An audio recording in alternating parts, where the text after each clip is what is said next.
कई साल बीत चुके थे। वो रामपुरा जो कभी सिर्फ धूल और मेहनत से भरा था, अब बदलते दौर के संकेत भी दिखने लगे थे। पर असल बदलाव अभी बाकी था। शंकर ने कड़ी मेहनत की, रात दिन पढ़ा, शहर की मुश्किल लाइफ सहता रहा और आज वो इंजीनियर बनकर वापस लौटने वाला था, सपनों के साथ, इरादों के साथ और अब एक जिम्मेदारी के साथ। दिल में हल्की धड़कन लिए शंकर गांव की बस से उतरा। रामदीन और सरस्वती, जो अब थोड़ी उम्र के निशान लिए थे, आंगन में खड़े पहले ही उसे पहचान गए। मेरा बेटा आ गया। अरे मेरे बेटे, कमाल कर दिखाया तूने बापू के लिए। शंकर माता पिता को गले लगा लेता है। आंखों में वो वही चमक है, पर अब कदम पक्के हैं। खबर दौड़ती है, इंजीनियर शंकर आया है। सारा गांव एक नई उम्मीद की तरह उछल पड़ा। थोड़े ही समय में एक भीड़ बनती है। मधुकांत, अजय और कुछ गांव वाले सामने खड़े हैं, पर माहौल में एक करवाहट भी है। मिश्रा का नाम आंखों के आगे आता है।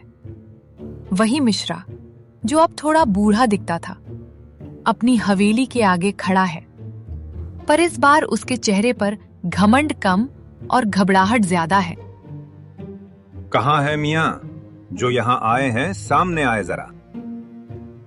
शंकर कदम आगे बढ़ाकर सामने आ जाता है। उसके लहजे में अब सिर्फ बच्चों जैसा डर नहीं था, बल्कि ठहराव और मजबूती थी। मिश्रा जी, मैं वही शंकर हूँ। आज मैं इंजीनियर बनकर लौटा हूँ और कुछ काम लेकर लौटा हूँ। तू इंजीनियर? अच्छा, मजाक कर रहा है। मिश्रा, अब जो कानून लगा था वो सिर्फ कागज में नहीं रहेगा। गांव के बच्चों के भविष्य से खिलवाड़ बर्दाश्त नहीं होगा। मिश्रा की आंखों में डर उभर आता है। जनता की ताकत आंखों के सामने आती दिखती है। शंकर गांव वालों के बीच बैठता है। उसने कई योजनाएं बनाई हैं। इन्हीं में से कुछ बड़े और कुछ छोटे काम थे। भट्टा के मजदूरों के लिए एक वैध श्रम अनुबंध व्यवस्था, ताकि कोई जबरदस्ती न कर सके।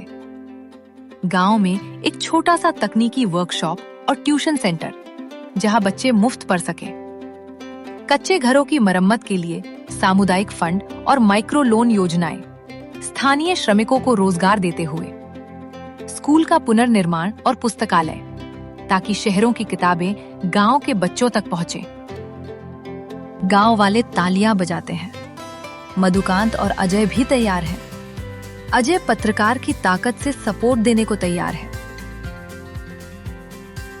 मिश्रा चुपचाप शहर जाकर कुछ लोग जुटाता है, कुछ ताकतवर लोग जिनके पास पैसे और कानूनी दबाव था। वो सोचता है, अगर गांव वालों को मैं अपनी तरफ कर लूं तो ये लड़का कैसे जीतेगा?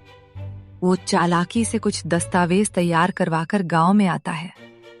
दावा करता है कि वह गांव के विकास के नाम पर जमीन दान कर रहा है, पर असल में उसने सरकारी कागज में गड़बड़ी करके गांव की जमीनें अपनी कंपनी के नाम पर करवा रखी थी। देखो भाइयों और बहनों, बिना किसी दिक्कत के हम इस गांव में नई फैक्ट्री लगवा देंगे।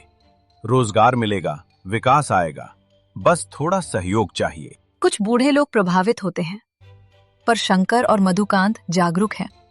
जो सच में जनता के काम आएगा, हम उसका साथ देंगे, पर झूठे वादों और झूठे कागजों के पीछे नहीं। अजय ने रिपोर्ट लिखित रूप में बनाई। आखिरी जांच की राह खुली। गांव के कुछ लोग मिश्रा के झूठ में फंसते फंसते रोते हैं, पर अब सबको समझ आ रहा है कि शंकर की योजना सच्ची है। शंकर और मधुकांत ने मिलकर सरकारी अधिकारियों से बात की, कागजों की जांच कराई और ग्रामीणों को साथ बुलाया। डीएसपी और तहसीलदार गांव आए। अजय की रिपोर्ट और मधुकांत के दस्तावेजों ने काम किया। कागजों की कानूनी जांच में निकला कि मिश्रा ने कई कागजों में छेड़छाड़ की है। यदि कोई भी कागज नकली निकला तो तुरंत कार्रवाई होगी, और ये भट्टा जो जबरदस्ती काम करवा रहा था उसकी भी जांच होगी। मिश्रा की नींद उड़ गई। वो समझ गया कि अब केवल पैसे से काम नहीं चलेगा। जनता और कानून साथ है। जांच के बाद मिश्रा पर जुर्म साबित हुआ। भट्ठे से जुड़े कई मजदूरों को उनका वेतन और जमीनों के जब्त कागज वापस दिलवाए गए, पर शंकर का असली काम अभी बाकी था। शंकर ने अपने पहले प्रोजेक्ट के तौर पर गांव में एक छोटा सा स्कूल भवन, एक सामुदायिक कामकाजी हॉल और टेक्निकल वर्कशॉप का डिजाइन बनाया। फंड कहां से आया? अजय की पत्रकारी रिपोर्ट ने एक एनजीओ और शहर की कुछ कंपनियों का ध्यान खींच लिया। निशुल्क सहायता और दान के माध्यम से फंड का इंतजाम हो गया। गांव वाले मिलकर खुद मिट्टी मिलाकर ईंट बनाने का काम करने लगे और देखते ही देखते योजना के अनुसार काम होने लगा। रामदीन और सरस्वती शंकर को यह सब करते देख रहे थे और उसे अपना बेटा होने पर गर्व महसूस कर रहे थे। स्कूल में अब सुबह शाम पढ़ाई के साथ साथ टेक्निकल ट्रेनिंग भी शुरू हुई। कमर कसकर पढ़ाई करने वाले बच्चों के लिए मुफ्त कोचिंग भी।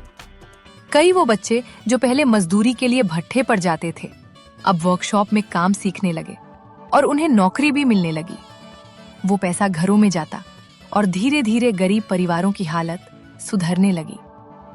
मिश्रा के खिलाफ कानूनी कार्रवाई ने गांव में डर खत्म कर दिया। लोग खुद आगे आने लगे, अपने हक मांगने लगे। गांव में एक छोटा सा समारोह रखा गया।